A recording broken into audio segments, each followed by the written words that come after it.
Welcome students.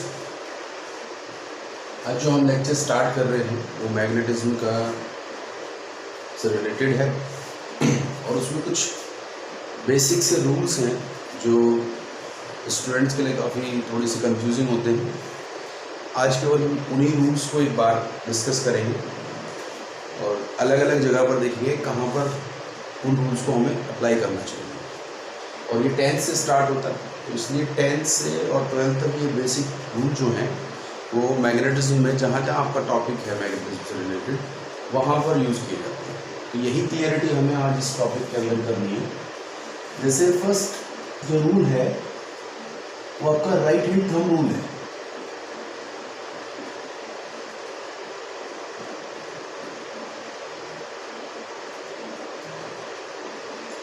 Right hand thumb rule, इसका alternate में screw rule भी बोलते हैं।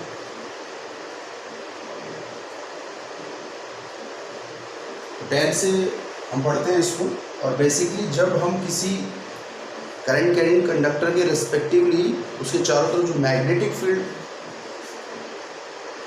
एस्टैब्लिश होता है उसकी जो स्केच करना है उसको, उसका किस तरीके का रे डायग्राम फॉर्म होता है या किस नेचर का होता है, उसके लिए हम ये इस्तेमाल करते हैं। तो 10th में हम एक टॉपिक पढ़ते थे मैग्नेटिज्म में कि स्ट्रेट करंट कैरिंग कंडक्टर जिसमें एक कांस्टेंट करंट फ्लो कर रहा है और उसके रिस्पेक्टिवली वहाँ पर एक मैग्नेटिक फील्ड डेवलप हो रहा है। तो उस मैग्नेटिक फील्ड के का नेचर क्या होगा या उसका जो रे डायग्राम है, तो डायरेक्शन क्या होगी उसकी। तो हम क्या कहते हैं कि राइट हैंड थंब रूल क्या कहता है, अगर हम अपने राइट हैंड को कुछ इस तरीके से होल्ड करें जिससे कि वो वायर जो है इस तरीके से होल्ड करें इस वायर को और थंब हमारे करंट की डायरेक्शन में हो, जैसे कि हमने ये बना रखा है। तो अगर हम इसको किसी तरीके से किसी हैंड से होल्ड करते हैं तो मैं जस्ट फिंगर शो कर देता हूँ यहाँ पर, ये आपकी फिंगर हो गई और उसकी रिस्पेक्टिवली ये थंब हो गया। ठीक है, इस तरीके से ये थंब जो है अगर उसकी डायरेक्शन को शो कर रहा है, इसकी करंट की डायरेक्शन को शो कर रहा है और बाकी जो फिंगर्स हैं ये वाले ये उस कंडक्टर को होल्ड करे हुए हैं।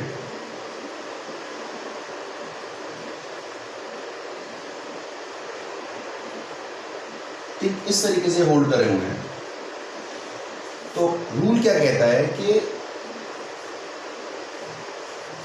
जो करंट की डायरेक्शन है और थंब की जो डायरेक्शन है वो सिमिलर है और जो मैग्नेटिक फील्ड है तो जिस डायरेक्शन में ये होल्ड है इस तरीके से होल्ड है ये और ये होल्ड इस तरीके से है। तो अगर होल्ड इस तरीके से है तो डायरेक्शन ऑफ मैग्नेटिक फील्ड जो होगी वो इन फिंगर के रोटेशन की डायरेक्शन को, फिंगर के मूवमेंट की डायरेक्शन को शो करेगी।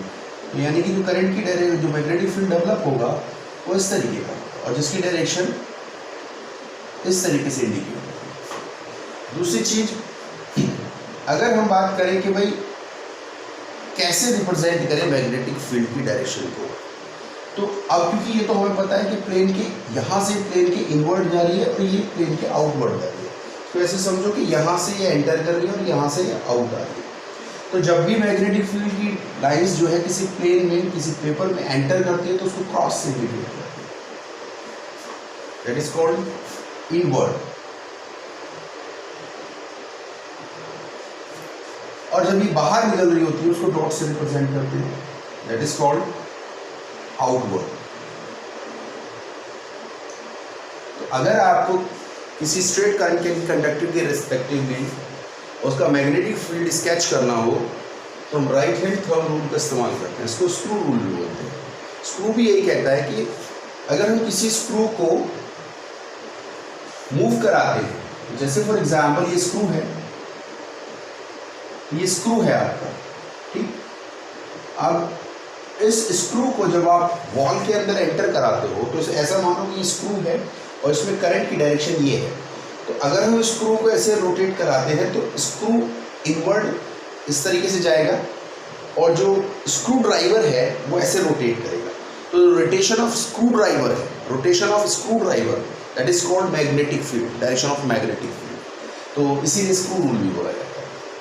और अगर हम इसके डायरेक्शन को अपोजिट कर दें बदल दे, तो हमने डायरेक्शन बदल दी इसकी, तो सिंपल सी बात है कि जब डायरेक्शन अब हम उसको होल्ड करेंगे तो हम ऐसे होल्ड करेंगे, तो अब हमारी फिंगर ऐसे जाएंगी, थंब नीचे की तरफ डायरेक्शन में होगा, तो थंब नीचे की डायरेक्शन में हो जाएगा, ठीक। तो थंब जब नीचे की डायरेक्शन में हो जाएगा तो उसी हिसाब से फिर ये होल्ड होगा, और डायरेक्शन जो रिप्रेजेंट होगी वो इसके रिवर्स हो जाएगी। फिंगर्स को इस तरीके से होल्ड करेंगे,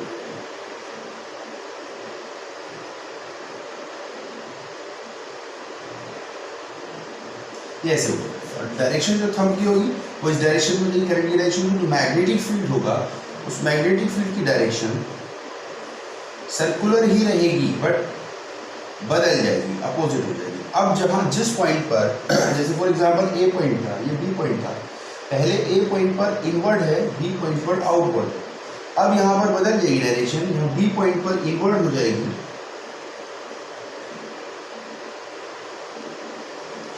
और ये ए पॉइंट पर आउटवर्ड हो जाएगी।